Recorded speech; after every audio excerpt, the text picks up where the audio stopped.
I feel like this potentially could be one of my favorite books of the year. Could be. I have some thoughts. Some people hate it, some people love it. Brandon comes into the room and he's like, "Are you crying over a book again?" And I'm like, yes I am. And I wanted to see how I felt about this book.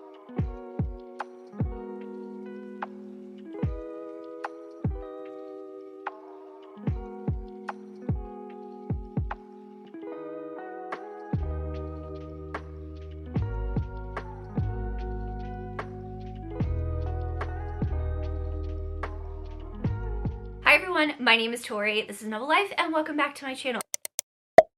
And welcome to the start of a brand new reading vlog. I'm very excited for this one because I'm reading what I feel is one of the most popular books of this year. I've heard so many people talk about this book since it's been published in April, and I waited out the hype. I waited for, you know, just more people to talk about it. I wanted to hear their thoughts on it.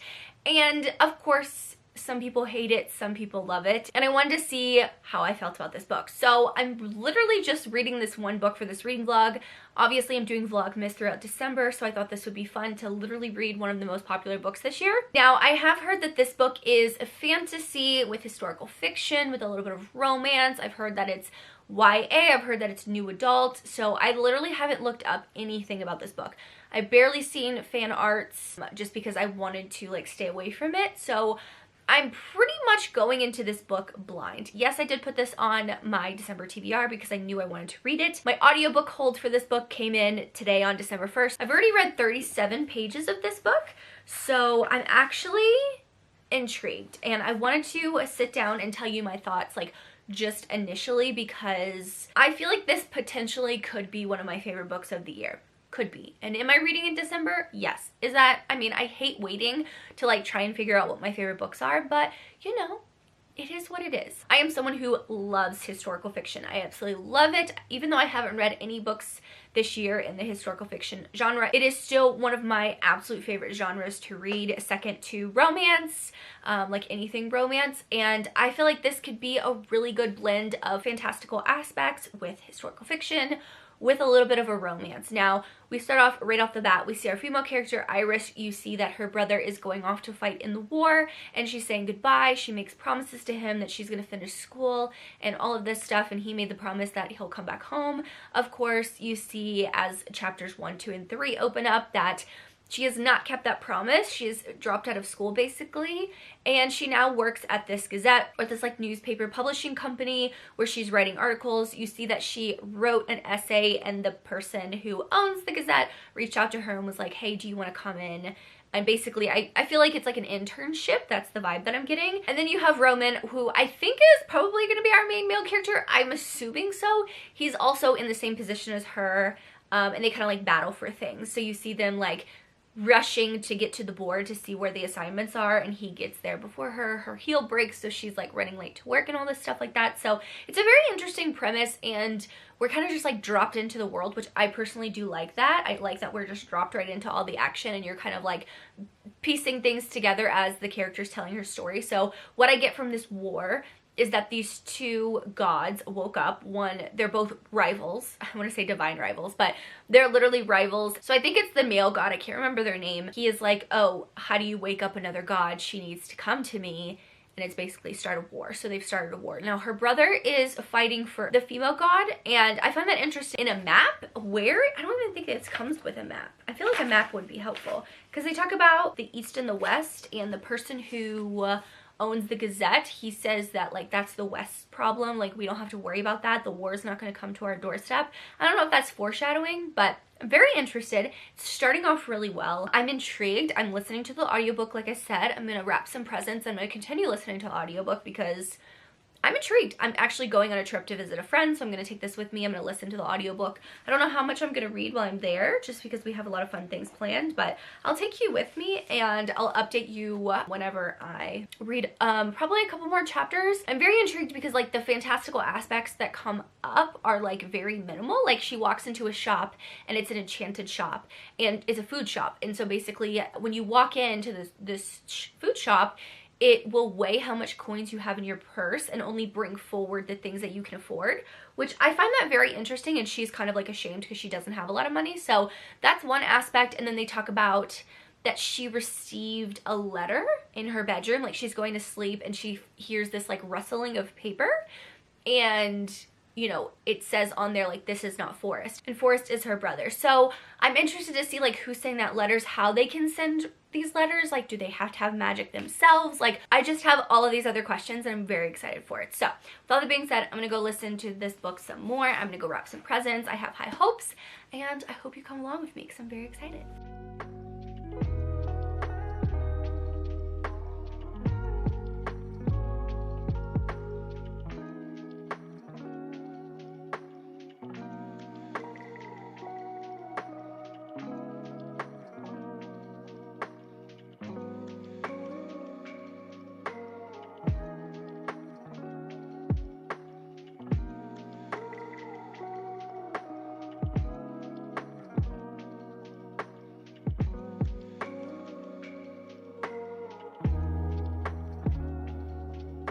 Hi, hello. It has been about a day. I updated you yesterday morning, so it's Saturday night now, and obviously I'm at a friend's house. I'm not in my library. I'm using her library because she has a lot of things in here, okay? I'm using Jess's library, Jess at Peace Love Books, because I'm visiting her, but I wanted to give you an update on Divine Rivals because I was listening to the audiobook on the plane, and I officially got to part 2.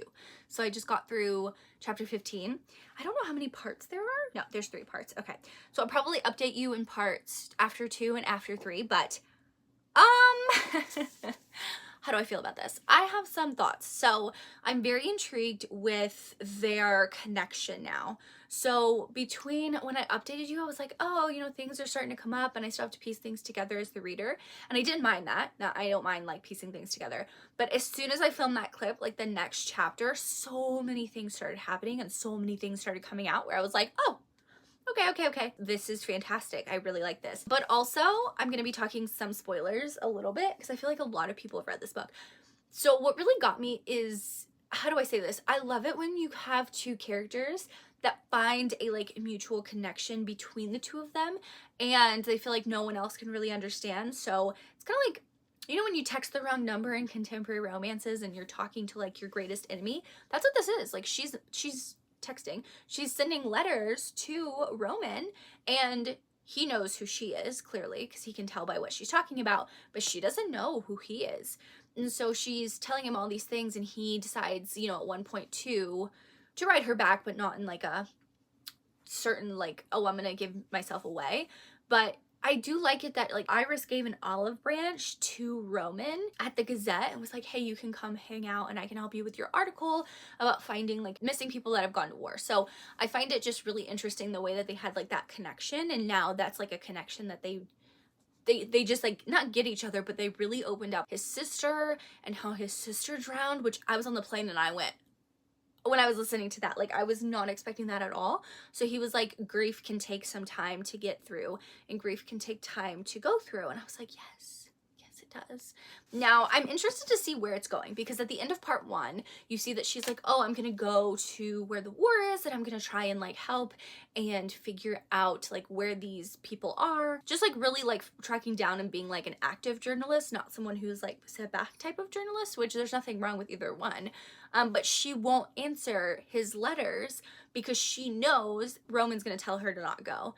And she doesn't know if she can open that letter and be like, okay with that. You know what I mean? So I'm really enjoying this. I'm very intrigued by this. I'm excited to dive into more of the audiobooks. The audiobook is really good. It's really good. And I've slowed it down to 1.8. Usually I listen at 2.5, 2.25. So this book is going great. I'm really loving it. That's my thoughts on part 1. I'll update you on part 2 whenever I get around to reading it, probably on the way home, on the flight home, because that's when I usually listen to audiobooks. So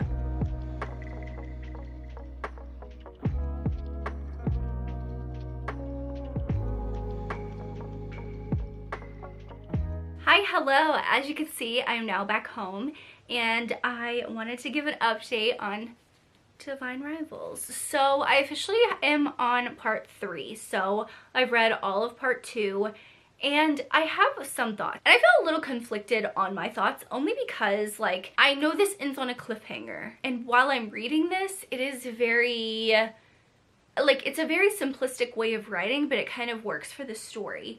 I will say that the audiobook is a little weird with the narrators, that it's in his point of view, but it's saying that it's her point of view. It's just a little weird that they're the way the audiobook. That's not the fault of the author at all. I do like that it's basically an epistolary romance where they're sending letters back and forth. Of course, she is sending letters to Kip or Roman, and of course he knows who Iris is and he's sending letters to Iris, but she doesn't know that she's sending him to basically her biggest rival. So I'm enjoying that part of it, and I was hoping at the end of part 2 they would actually tell each other, or at least Roman would tell her exactly like who he was before they kind of go on the front lines together. So this is my thought process, okay? I do know that the next book is called Ruthless Vow, okay? So I was thinking he's supposed to be arranged to be married to this other woman, right? Other woman, we get it, it's fine. I thought he was gonna take that vow and they were gonna have like lovers on the side.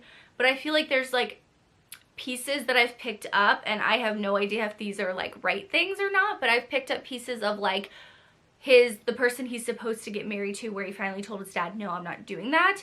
Basically, she like helped created bombs for the, I think he's on Ember's side. I could be wrong. I forgot like which side each person is on. So it is very confusing to try and keep up with that. But it's interesting the way that she blends like this historical world with this fantastical world and a little bit of this romance going on. So it's very interesting. You have like all of these different creatures where the alarms go off, they have to hide so they don't get bombed, but at the same time the war is going on a little bit farther from them, and now Roman has left his place at the Gazette to go and be a war correspondent for the same company, and I think it's like Ink something, basically a different newspaper, like the rivals to the Gazette, and they're going to like, Roman has gone to her B&B, like where she's staying, for being a war correspondent. So obviously he's only going there because he knows that she's there, but she's like, what are you doing here? She's very confused. And so basically now she gets the chance to go on the front lines,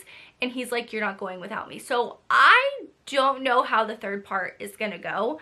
I am actually a little nervous. I'm actually a lot nervous because I'm just like, I don't want to read past, like, it's, part 3 is called The Words in Between. And while I do really like the writing of this author, I'm just like, kind of like hanging on the edge of my seat, like what's going to happen? Because I've heard that this book has a really big cliffhanger. So I feel like my thoughts aren't really making sense because like I haven't finished the book, but I'm just like picking up little pieces. The whole thing of Roman trying to find these myths and sending them to Iris through the typewriter. I think it's cool that their typewriters are kind of connected, and how his nan and her grandmother used to like type back and forth with their friend, and they have the second and third generations, or they have the second and third Alouette. Like I think it's all very like atmospherical, and I really can like see the pictures of this book in my head, so I see why a lot of people love it. Will this be my best book of the year? I don't know. I really don't know. Like I am really enjoying it, but I'm like, where's the third part gonna go? Like it's been so slow, and like this builds up to something, and I don't know when that something is gonna like hit, you know what I mean? So that's all my thoughts. I'm gonna, you know, after work today, after filming, I'm gonna sit down, I'm gonna snuggle up with some hot chocolate, and I am going to finish this book. I'm very excited for part 3, so we shall see where that goes, but I will update you tomorrow when I finish this book, and it could be the best or the worst book of the year for me. It could go either way right now, but I'm very excited.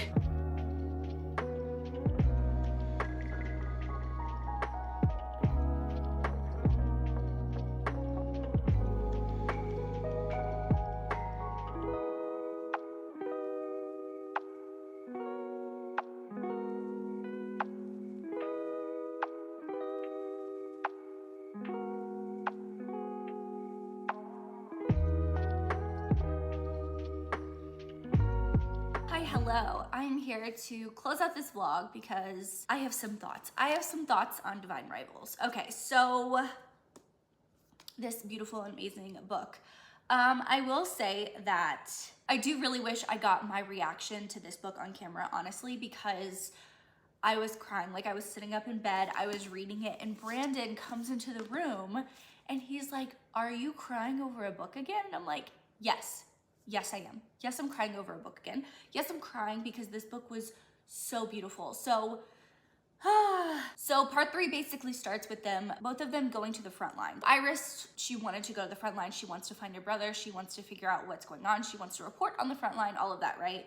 Well, Roman's not gonna let her go by herself. So of course, that means he's going with her. They both go, and they have this really interesting moment between the two of them that she's reading one of, you know, her pen pal. I want to say her pen pal. She doesn't know it's Roman yet, but Roman knows who she is, and she's reading it in the trenches. She's starting to see all this stuff. It's gotten really real for her to the point where it's like, this is what these people are really dealing with and these soldiers are dealing with on a daily basis. And it's hard for her to see that.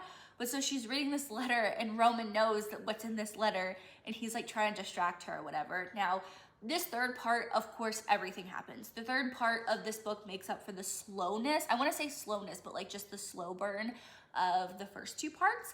And I'm not mad at it. I'm not mad. So this might be spoilery to the end of the book if you haven't read it. So I would skip this part, just throwing that out there. But the beauty of this book comes from, I think for me, at the very end of the book where, you know, instead of fleeing after they're in the trenches together, after there's the grenade that explodes and Roman saves Iris, he gets, you know, injured, his leg is injured, he has to recover.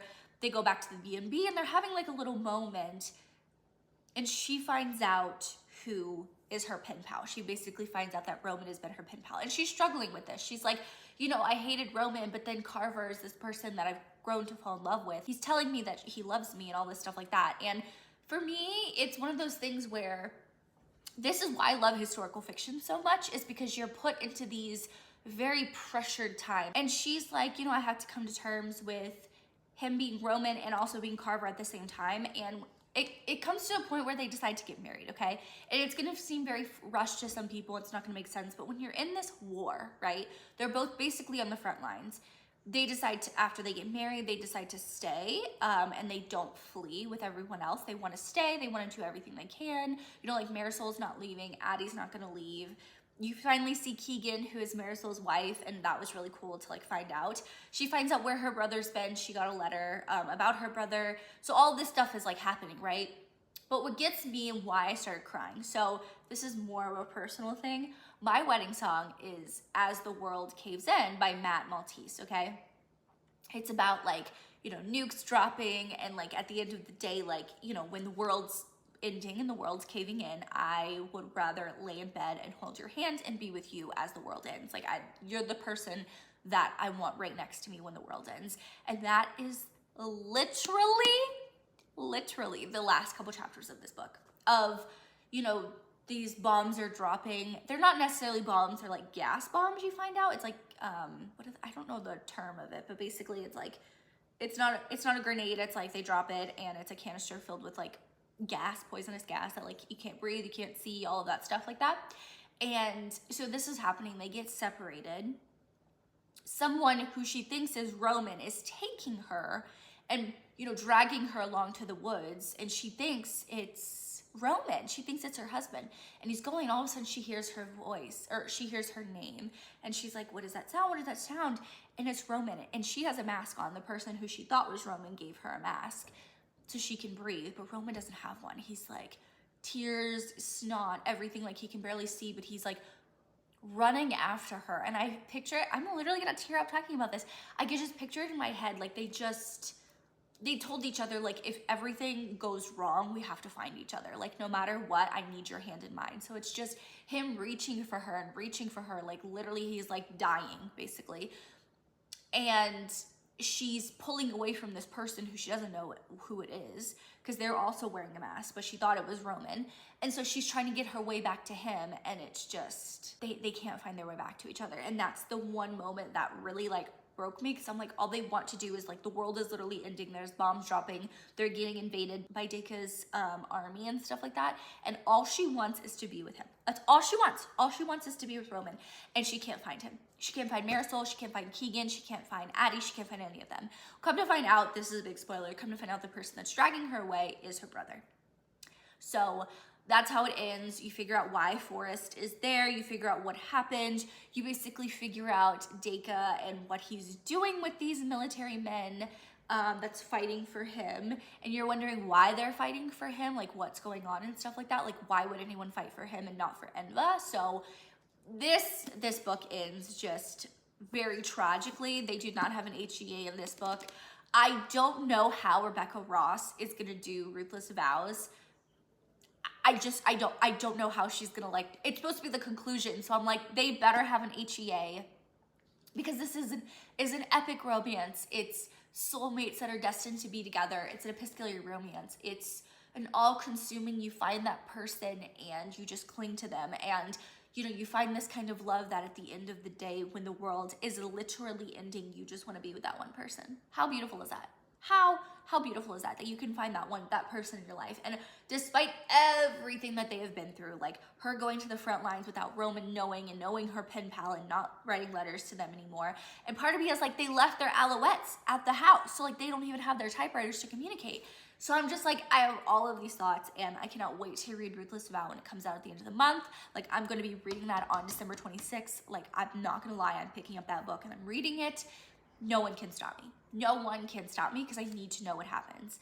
I'm very intrigued of how she's gonna pull it off. The fantastical aspects definitely come in towards the end of the book, definitely in the last couple chapters, but like, part of me is like, I've sat with this book for a day. I finished it Thursday night, it's Saturday morning now, so I sat with it all Friday, and part of me is like, do I want to give it 5 stars? And I'm like, actually, yes. I think that the writing is beautiful. I think the writing is very poetic. It reminds me of why I love historical fiction so much, because it's a mix of historical fiction, fantastical aspects, a beautiful romance, you know, like them pushed together in like I said, times of pressure, times of war, times of when the world's ending, you know what I mean? So with all that being said, this was an amazing book. I'm gonna give it 5 stars. If I'm being really picky, the first 2 parts were kind of slow. They're both like 4 stars, and the last part, you know, was 5 star. So I guess it averages out to what, like 4.25, 4.5 stars, but overall, I'm gonna give it 5 stars. I can't wait to see what Rebecca Ross does with the next book, Ruthless Vows, because they are together, they are married, they have taken these vows where they don't, you know, they won't go apart from each other, they won't stray, they love each other and stuff like that. But at the end of the book, of what happens to Roman, I'm like, how is this supposed to happen? Like, how is this supposed to play out? I have so many questions, but this was an amazing book and I loved it. Now I get it. It says no God, no creature, no war can come between them. So yes, I am very excited for the next book. So many amazing people blurbed this. But yeah, thank you so much for watching this vlog. I really hope you enjoyed. It's a little bit different. I usually don't do one book per vlog. I used to do them when I first started my channel, but I actually do miss them. So I might do this another time, specifically in 2024. You can let me know if you would like that. For the emoji, drop me a blue emoji, a gold emoji, a sparkle emoji, anything like that that matches the cover, because it's gorgeous and I love it. But thank you so much for watching. Make sure you like and subscribe for more content for me. As always, I hope you're living a novel life, and I will see you in my next one. Bye guys.